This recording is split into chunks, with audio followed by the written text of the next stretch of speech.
Hey, I'd like to welcome you to another episode of Mission Matters. My name is Adam Torres, and if you'd like to apply to be a guest in the show, just head on over to missionmatters.com and click on Be Our Guest to apply. All right, so today is a very special episode. We're bringing back Jake Breen. We've been working on this book with each other, I don't know, for the last year or so. It's finally out live and in the universe.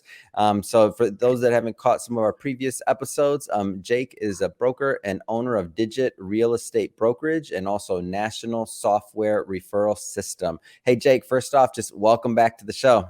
Hey, thanks for having me. Happy to be here. All right, so I've been looking forward to this. A lot going on in the real estate market, and you're my guy, so I wanted to kind of pick your brain on just the environment, what's going on in your geography as well, and also get into, of course, we're going to talk about the book and maybe dispel. So we're going to play a little Mythbusters today, so we'll have some fun with that. But before we do, we'll start this episode the way that we start them all, with our Mission Matters Minute. So, Jake, we at Mission Matters, we amplify stories for entrepreneurs, executives, and experts. That's our mission. Jake, what mission matters to you?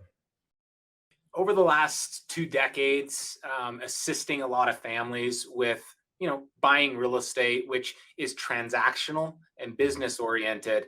It took me about a good decade to realize that for a lot of consumers, a house is perhaps the largest purchase they ever make. So it really matters to them financially.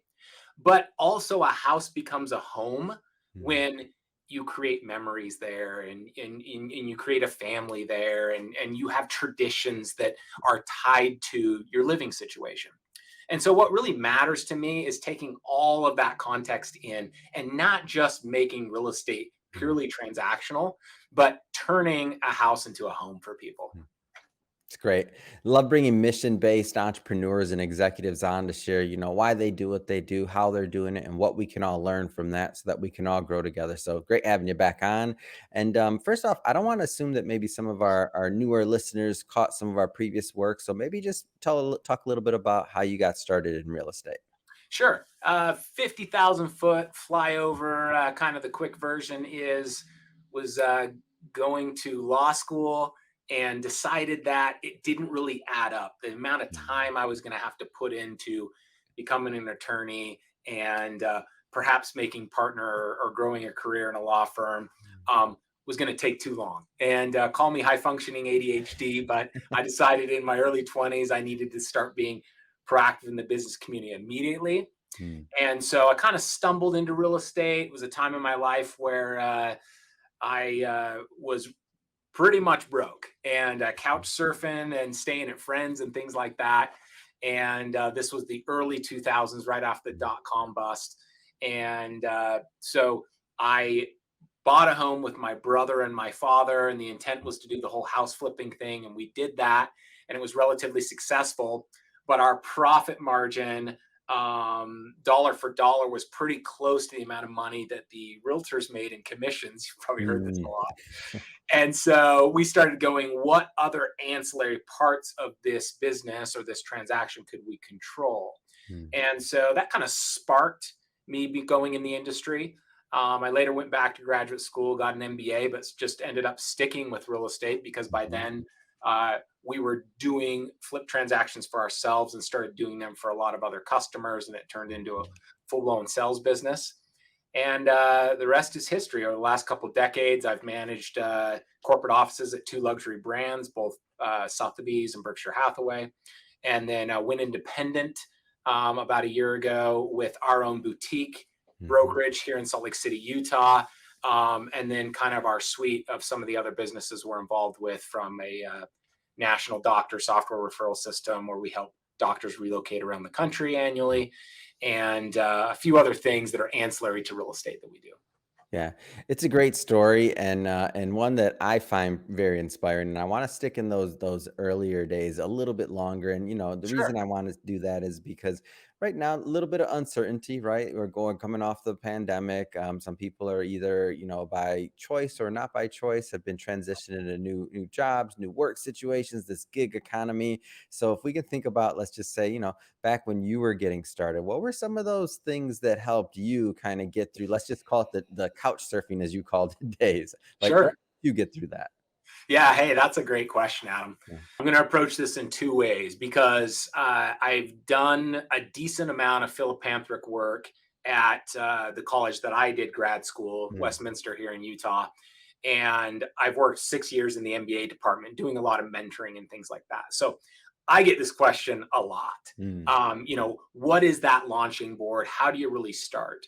And I think I said I'm going to explain it two ways. yeah. I think there are some age-old adages that have stood Mm, the test of time. The hard work and the early bird mm, gets the worm, and a few things like that that I'll expand on.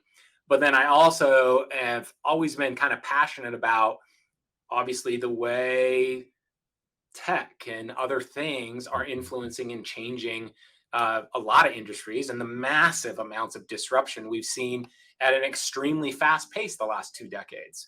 mm, Um, Everyone agrees faster than any pace in history. So we've got kind of two philosophies moving forward. We've got the age-old adages of this is what the veteran, World War II era or Great Depression era generation thought mm, helped. And that was kind of the, pick one company and start the 401k early and mhm, grow the ranks of that company. And that was the road to success. And then boomers came along and said, that's kind of true, but you need to add college to that. And it's just, mhm, what's going to separate the haves to the have nots is a college degree. And they really hung on that in the 80s and early 90s.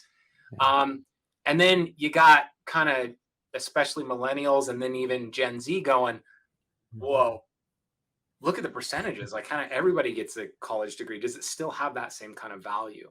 mm, So here's my take with my personal path, plus advising a lot of current mhm, MBA students. And it's a few things. Number one, ideas really are a dime a dozen. I mean, how many times have you been spitballing with a buddy and heard, hey, I've got an app idea? Oh, I gotta protect that. I gotta protect that one. Yeah. How many times have I said that? Yeah, right. It's so Yep, yep. hard.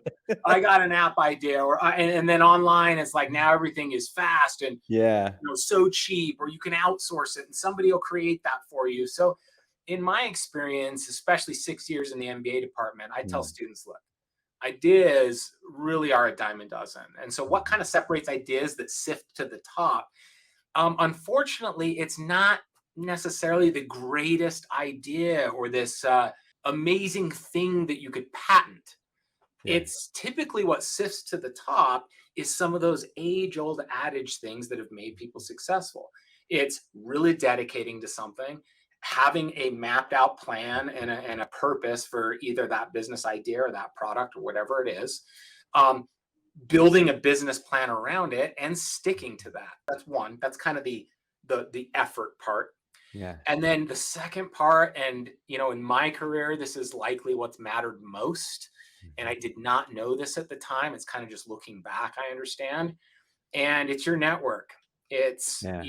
aligning with the right people, the right minds, and having an environment or a culture once you start growing and you either add a business partner or your first Mhm, employee and then five and then 10. um, it's having a culture and environment. And there's a lot of books on how that gets harder as it gets mhm, bigger.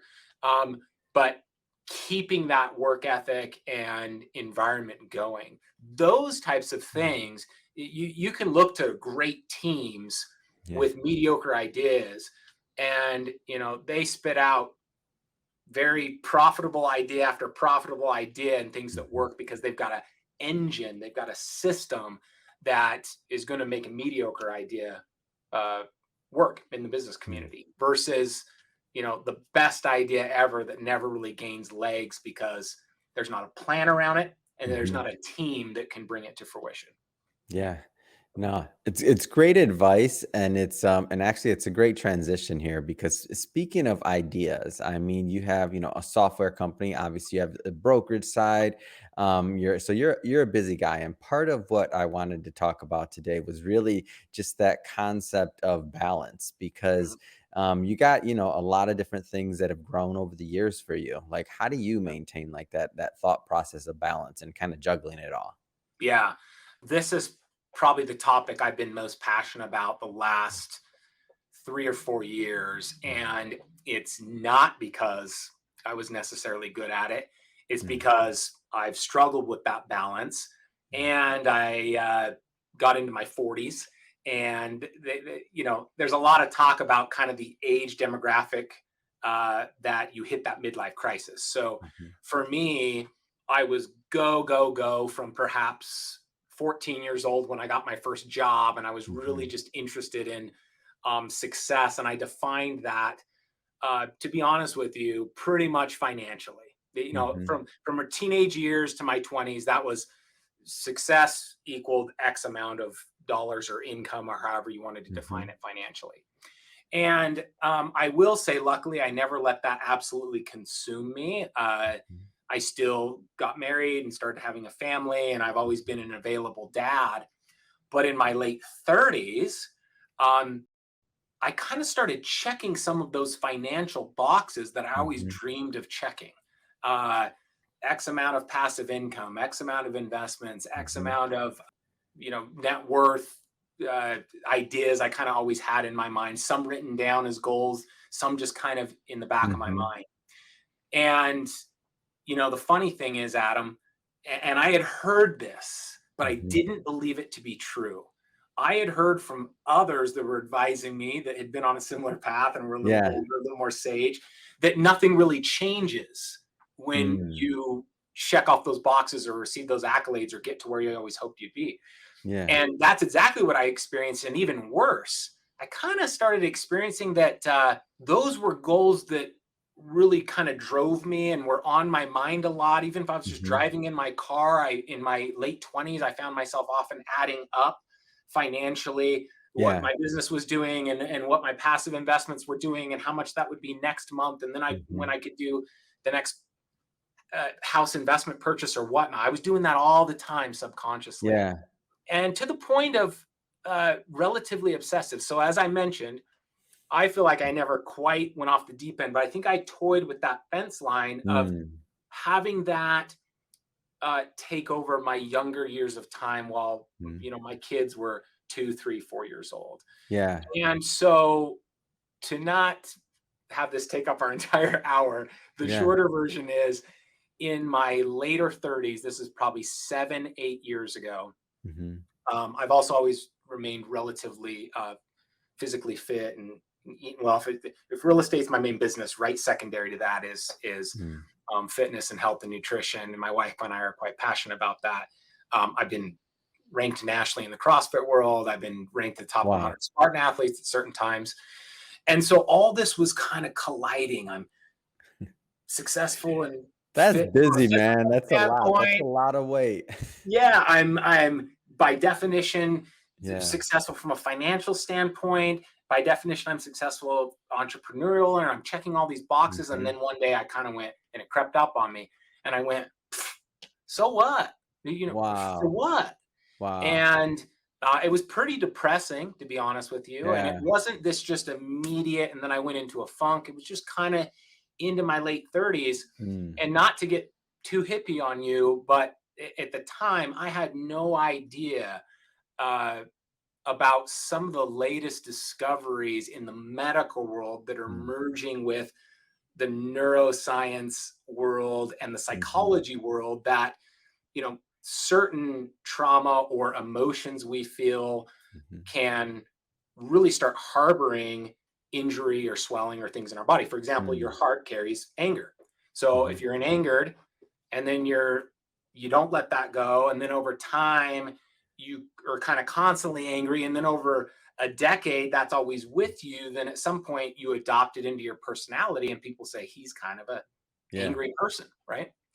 So I started waking up to all this in my late 30s, and really it was my Mm. body. There's a book, The Body Keeps the Score, which really explains this phenomenally. And it was my body that started telling me not necessarily to slow down, but that I needed to think and look at Mm. things a little bit differently and start defining what I thought of myself and what I thought of success Mhm. differently. Not that I was doing anything wrong, but that over time that was going to lead to more body ailments and perhaps Mm. autoimmune disease. And I was starting to have a lot of joint swelling and things. So my body woke me up, Mhm. and it wasn't an easy path, and it's still totally a journey. And now the more I learn, the less I know. But as I started doing that, I'll tell you some of the fruits of those labors. Mm.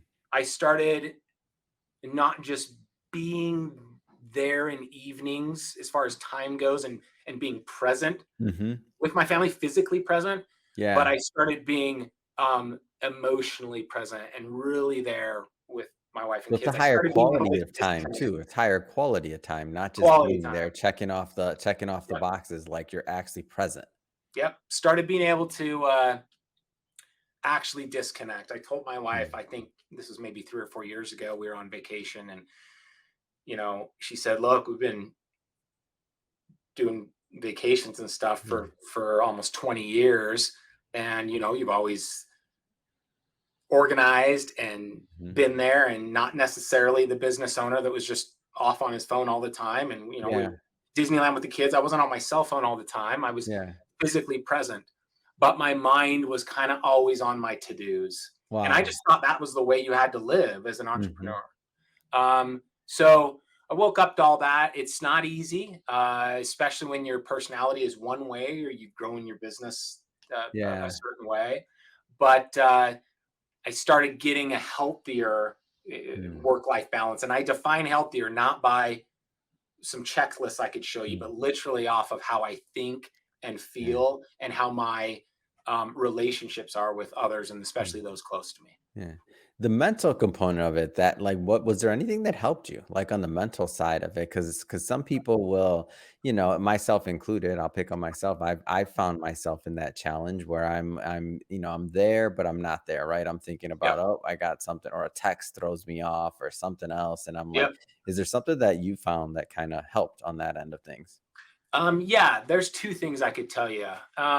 The first is um, kind of some simple quotes, and I'm gonna butcher it, and I didn't All come up good. with it, but I kind of live by it. And it's I don't even know who said it, but it's something like, you've got to fit a sweat and a smile, and Hmm. then something self-fulfilling. So self-fulfilling, sweat, smile, three S's, Hmm. um, into your everyday.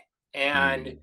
for me, you know, even if I'm out of my fitness routine and traveling, or really off my Yeah. schedule as far as timing goes, I don't have to hit the gym if I'm at a hotel, and I Hmm. don't guilt trip myself anymore like I used to in my 20s and 30s if I didn't do everything on my goal list. Yeah. But I kind of just tell myself, hey, let's break a sweat today at some point. Yeah. And then I look for opportunities to smile or laugh, and Mhm. not out of requirement, but Mhm. really, really laugh at something. Yeah. So I think that's one thing that helps mentally, and I think that's universal. I think if Mm. anyone and everyone can break a sweat, whatever your definition of that Yeah. is, um, and get a smile in, and then stay on your purpose, and take little bites at it daily, something that's self Yeah. fulfilling. I think that helps you get over the mental. The second thing is just, there's tons of books on this, but it's just much more pragmatic. And that is, it's called time blocking, Mhm. or the organization of the schedule. Yeah. And I'm rather famous for this. I was a public speaker for Berkshire Hathaway for 9 years, spoke around the Mhm. country to a lot of sales folks, mostly real estate sales folks, a lot of top producing teams. Yeah. And I have a speech where I would often play my voicemail. Mhm. And if you've ever heard my voicemail on my cell phone, my recording, It's relatively facetious, and it's kind of offensive, to be honest with you. And I've had it for like a decade now, so I can't really change it. People know me for it, but it says something to the effect of, hey, you've got me. Hopefully, you know why you called me. Please explain that in a swift voicemail or shoot me a text. And for the love, please do not send me a text that says call me. That would defeat the whole purpose. If you can't define what you need from me in a short voicemail, and it kind of goes on and on like that. Now, a lot of people are starting to do that these days. A lot of people's voicemails just say, hi, you've reached 801, and it's just machine recorded. Yeah. Or it's just direct to voicemail. That's become a lot more common. But 10 years ago, when I started doing that, it was because of what you just said. Yeah. I started just going, man, I can't keep a train of thought to save my life. I'm in sales. My phone number's all over the place. Yep. And unfortunately, I use my cell phone for most of my advertising, and I can't be present. I'm constantly interrupted. Yeah. So you either time block that out, and it takes a lot of discipline. Think about how addicted we are to our phones these days. You either are so disciplined and time blocked that and I have friends that are good at this, that you just don't look at your phone during certain times, or it's off, or it's face down in a meeting. There's all these methods.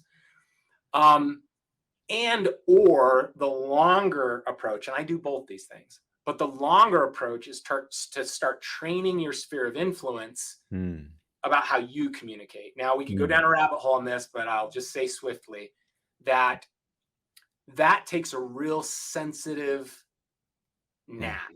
And I have a range of clientele. I have an age demographic of clientele, and perhaps leaning more luxury, that if they feel like they need to talk to me on a Saturday evening at 7:30 p.m. about something, they want to get me on the first ring or two. Yeah. And I get that. And there are times that I do tailor to that and break what I would prefer my communication norms to be.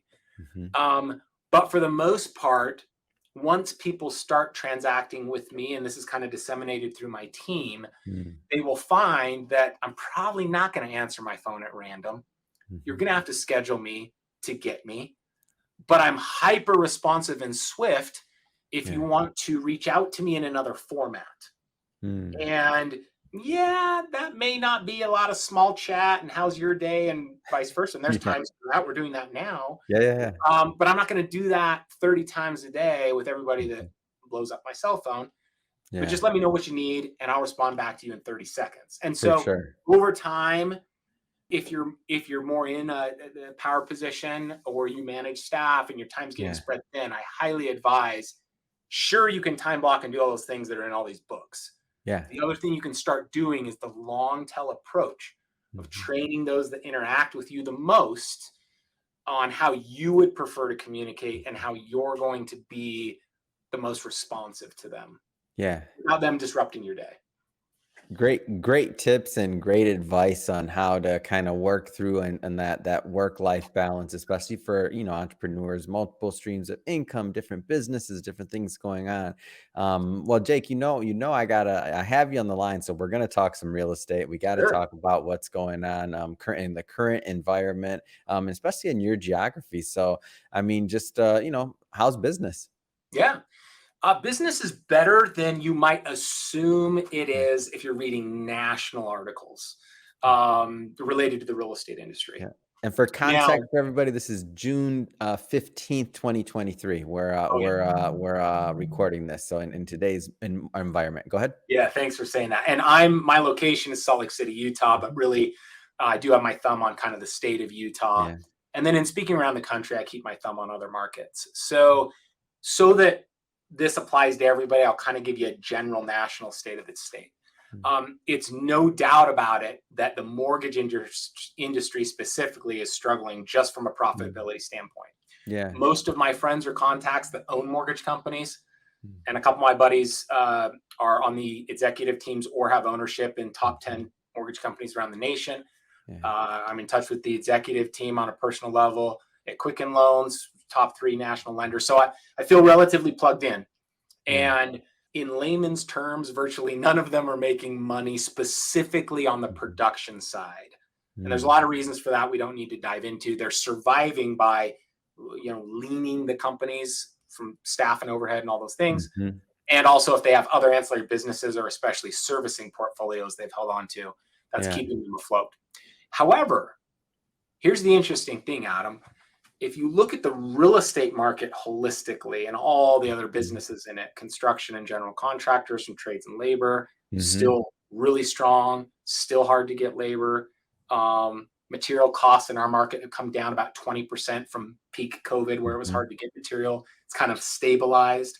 So big builders and investors believe in their financials a little more, and they're willing to dive back into larger developments or spec larger neighborhoods or even other asset classes, commercial buildings, things like that. On the residential side, which is really my expertise, I would define it as going pretty good. Sales are still occurring. A lot of real estate agents specifically are kind of crying the blues again like they did in the Great Recession, but sales are maybe down about 30%, somewhere between 20 and 30 across the country. Pricing, if you want to define that by median price of a single family home, in my market was down 18% from last May of 2022 to this winter, January of 2023. But now, here's the latest news.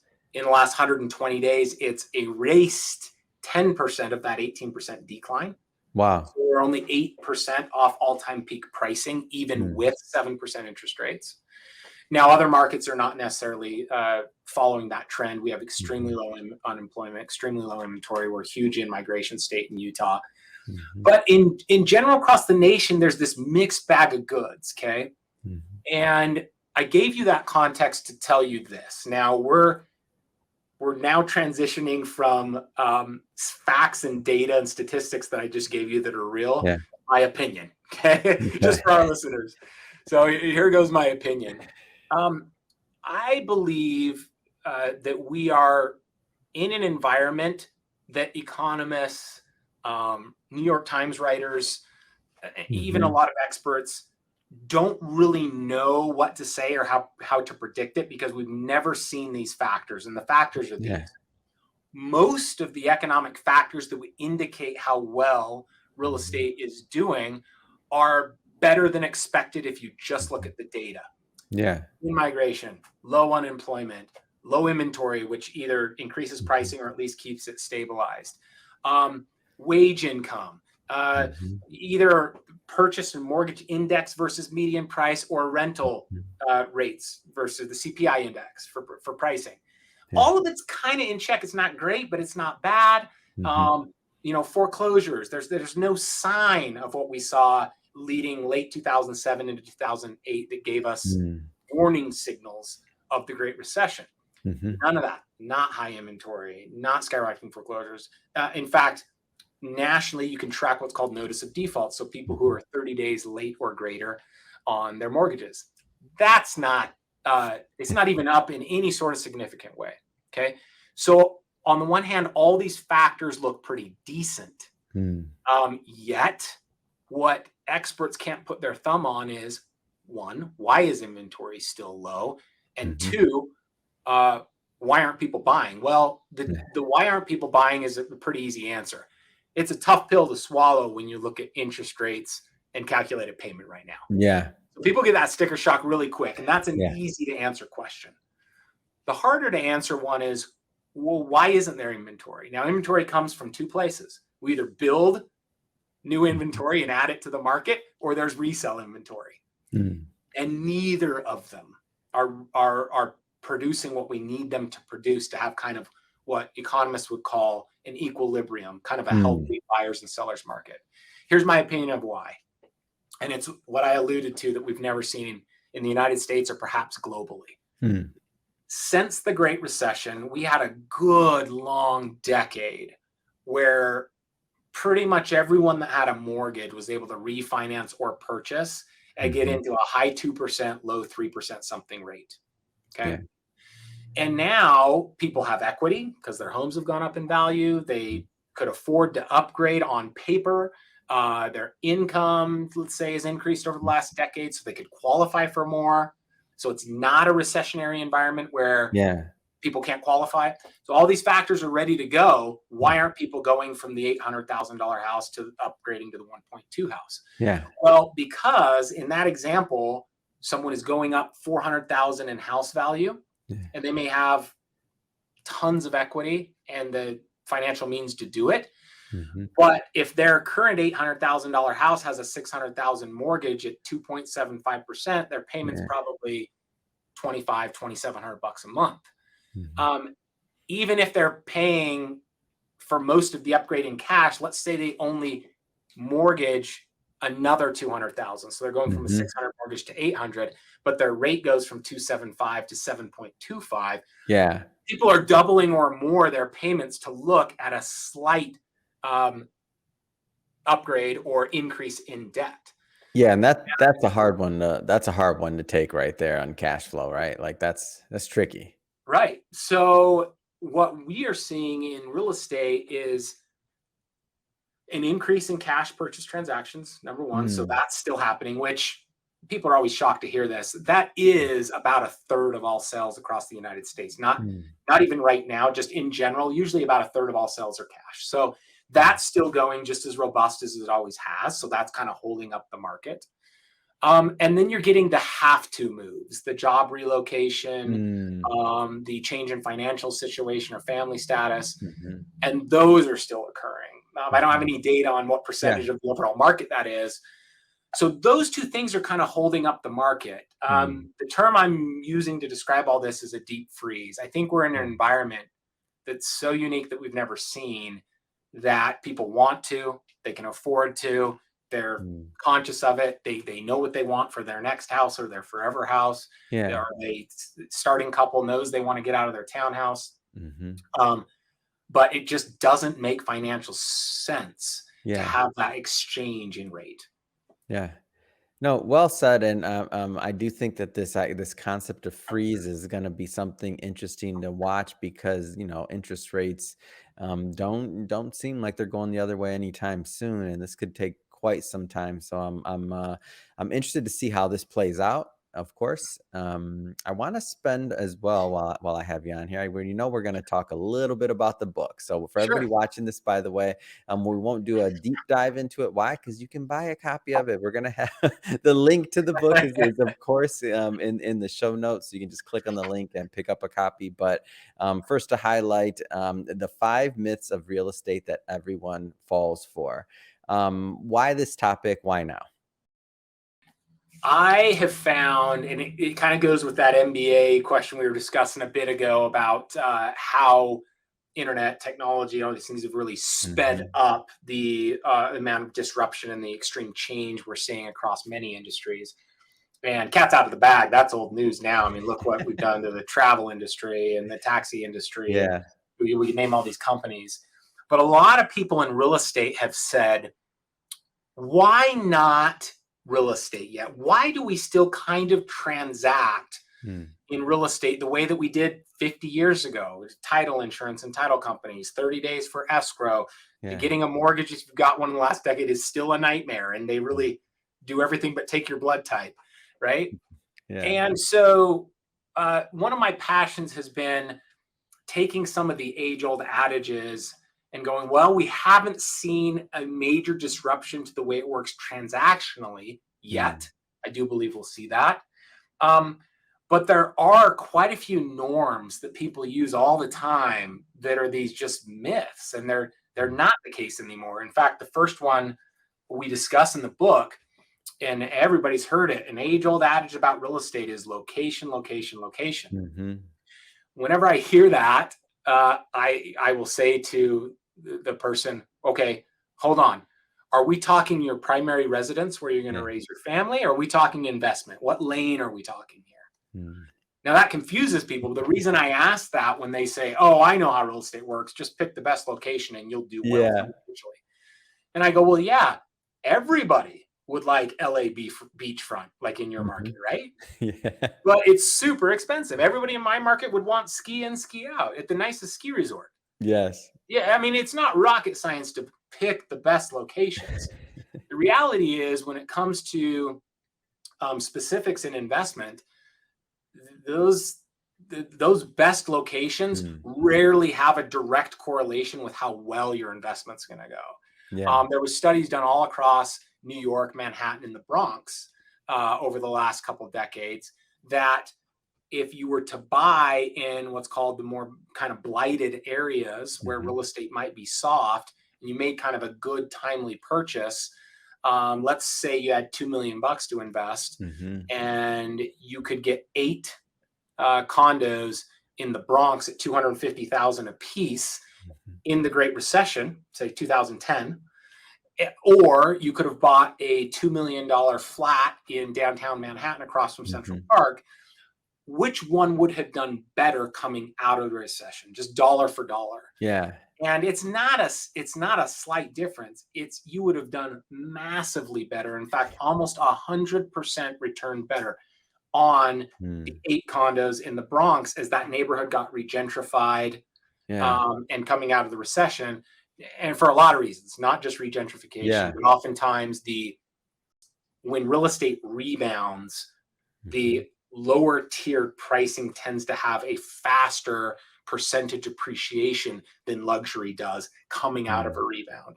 So you got 8 of those rebounding quicker, um, and you'd done a lot better financially. Now, Mm. when you're saying, all right, but for my primary residence, where's the best schools and what's the lowest crime rate and all these things? Well, then we can kind of talk location, location, location. But Yeah. again, that still doesn't really work for people the way it used to anymore. Here's kind of a predictory example I've got. Mm. We don't discuss in the book, but I use this as a futuristic example. Mm. We have always given residential discounts to properties that kind of abut a freeway intersection. Like, who wants an apartment or a condo like right on a major freeway exchange? Yeah. In movies, we're familiar with the train tracks going by and it's rattling the apartment Yep. window. And who would want that? So appraisers will typically add a 10% what's called functional obsolescence discount Mm. because a property has something weird about it like that.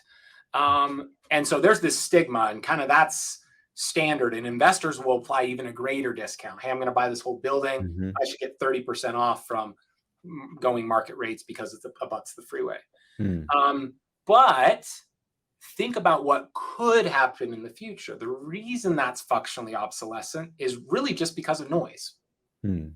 The noise. That's it. In fact, if there was no noise, who wouldn't want to be close to the freeway? It's quicker access. You can For get right on. You're sure. not stuck in traffic. I mean, there's all these benefits, right? So I believe that, I mean, the data is real with the growth of electric cars and quieter Mhm. and all this, and diesels becoming probably 70-80% all electric and quiet over the next decade, Wow. that freeway frontage residential real estate will become equal in value to stuff that's a couple blocks in or the better location neighborhoods. And so it's a good investment if you kind of predictively enter that market. Yeah. No, it's great. And I'm gonna stop there on the book because that's just enough teaser. There's a whole lot more that Jake brings out into the book. So he did mention location, location, location.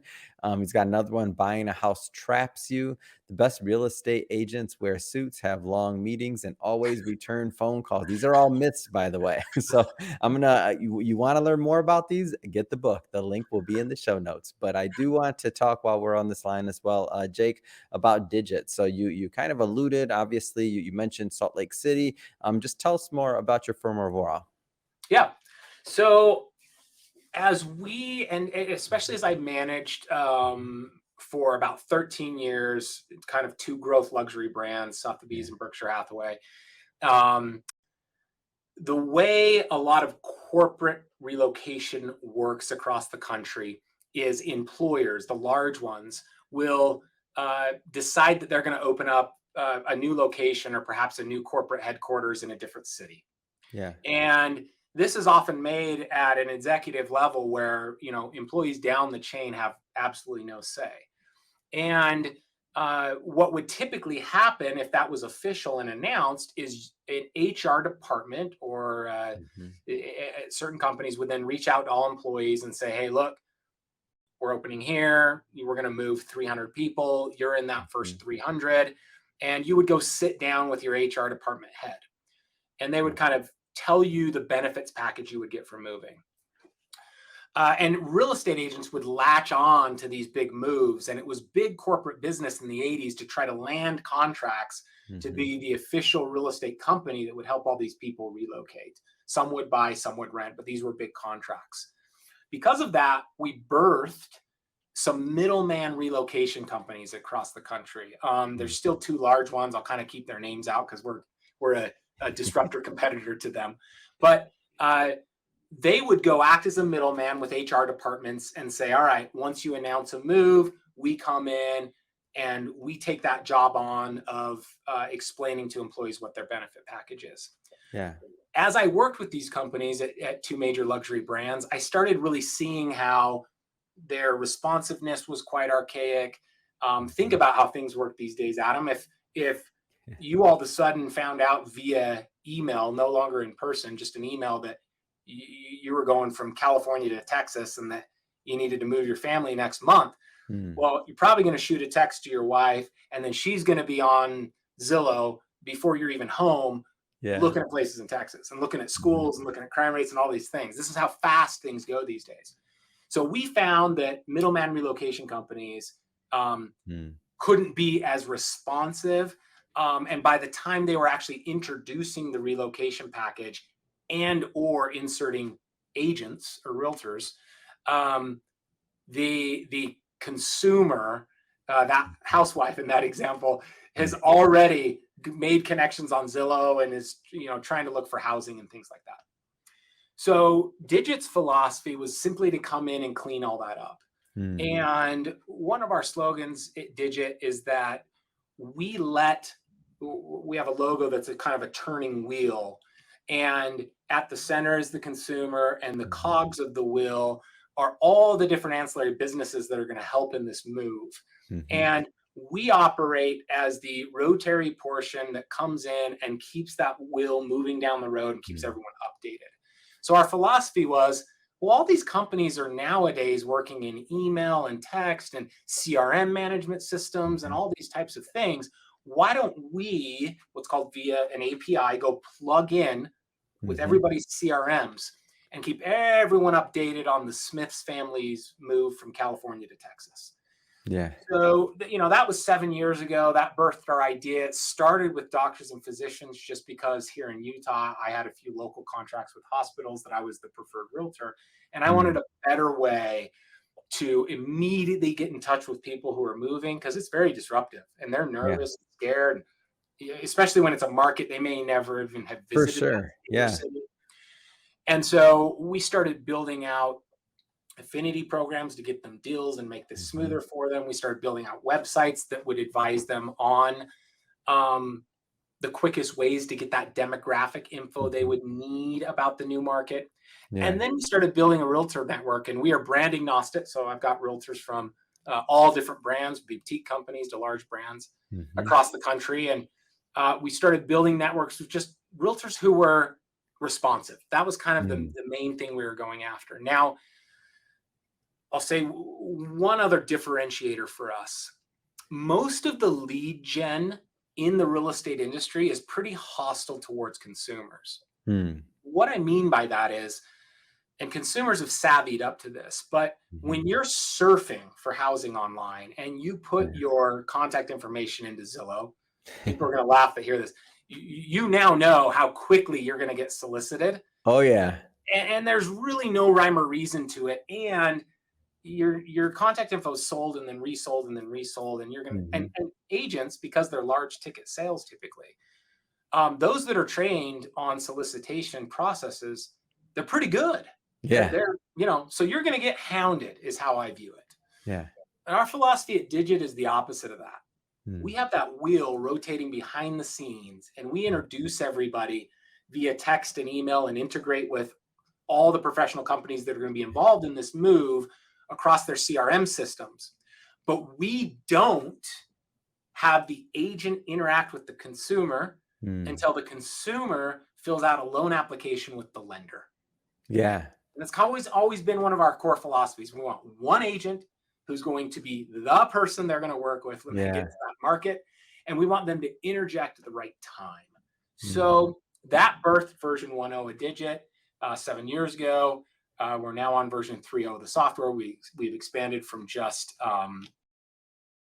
hospitals and doctors and lenders being our customer to many other ancillary businesses. We're now starting to work with economic development departments. So we've got a contract with Boulder, Colorado, a contract with the city of Longmont, Colorado, where municipalities are offering tax incentives to companies to relocate.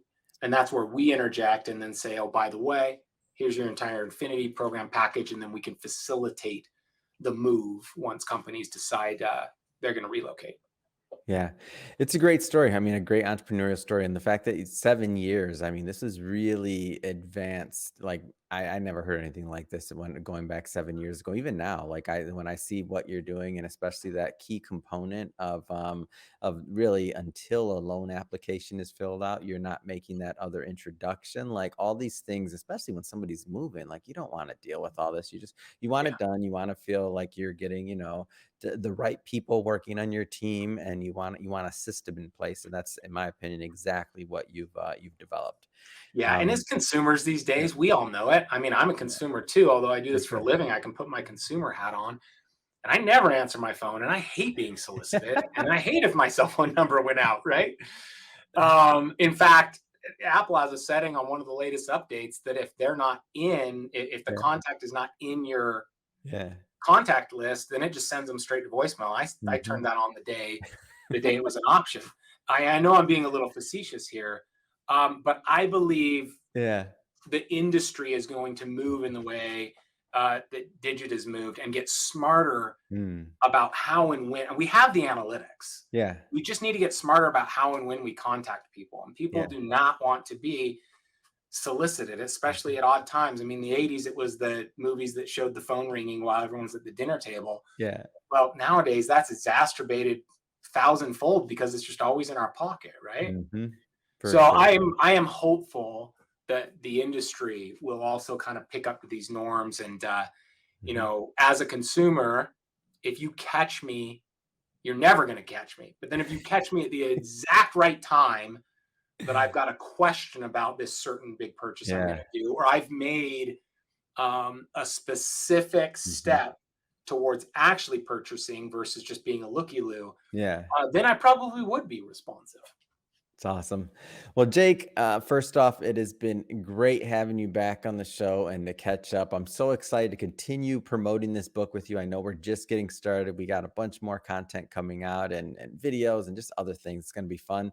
But that being said, for today, if somebody's listening to this and they want to follow up and they want to connect with you and your team, what's the best way for them to do that? Yeah, thanks. My personal email, which I'm happy to give out based on all this combo, is just my name, Jake Breen. That's B as in boy, REEN, Jake Breen at gmail.com. Simple enough. That goes to all my other business emails, so that's the quickest one to get me. And I'm happy to answer questions and be responsive in that email address.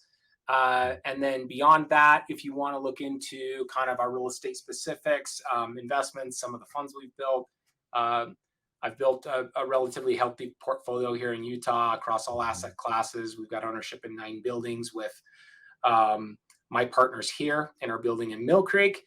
You can just go to Utah Cribs. So kind of like the 80s and 90s MTV. Utah Cribs, CRIBS.com. Fantastic. And we'll definitely put all of that in the show notes so that our audience can just click on the links and head right on over. And speaking of the audience, if this is your first time with Mission Matters or engaging in an episode, we're all about bringing on business owners, entrepreneurs, and executives and having them share their mission, the reason behind their mission, and why they do what they do and how they're doing it, because we all want to grow together. If that's the type of content that sounds interesting or fun or exciting to you, we welcome you. Hit that subscribe button. We have many more mission-based individuals coming up on the line, and we don't want you to miss a thing. Jake, again, really appreciate you coming back on the show. Thanks for coming back on. Yeah, sure thing. Thanks for having me. We'll see ya.